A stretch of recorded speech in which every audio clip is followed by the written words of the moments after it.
কাপ্তাই উপজেলার বিভিন্ন লোকালয়ে হাতি, বানর ও হনুমানের তাণ্ডবে জনজীবন বিপর্যস্ত হয়ে পড়েছে। পার্বত্য রাঙামাটির দক্ষিণ বনাঞ্চল থেকে নেমে আসা বন্যপ্রাণীরা শিলছড়ি, রামপাহাড়, ওয়াগ্গাছড়া চা বাগান, চিতমরম মুসলিমপাড়া শিল্প এলাকা ও নৌবাহিনী সড়কসহ আশপাশের এলাকায় নিয়মিত তাণ্ডব চালাচ্ছে।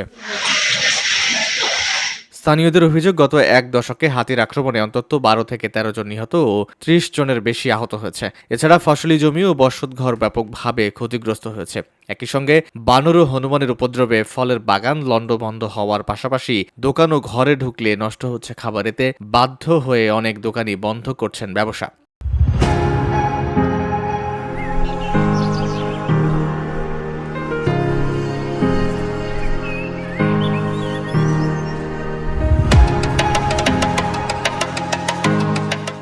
কাপ্তাই রেঞ্জের বন বিভাগ বলছে, বনাঞ্চলে খাদ্যের সংকটের কারণে বন্যপ্রাণীরা লোকালয়ে আসছে। এ সমস্যা মোকাবেলায় প্রায় 8 কিলোমিটার এলাকায় সোলার ফেন্সিং স্থাপন করা হয়েছে এবং ক্ষতিগ্রস্তদের সরকারের নিয়ম অনুযায়ী ক্ষতিপূরণ দেয়া হচ্ছে। বন বিভাগ স্থানীয়দের সচেতন থাকার পাশাপাশি টিন ও বাজনা বাজিয়ে প্রাণী তাড়ানোর পরামর্শ দিয়েছে।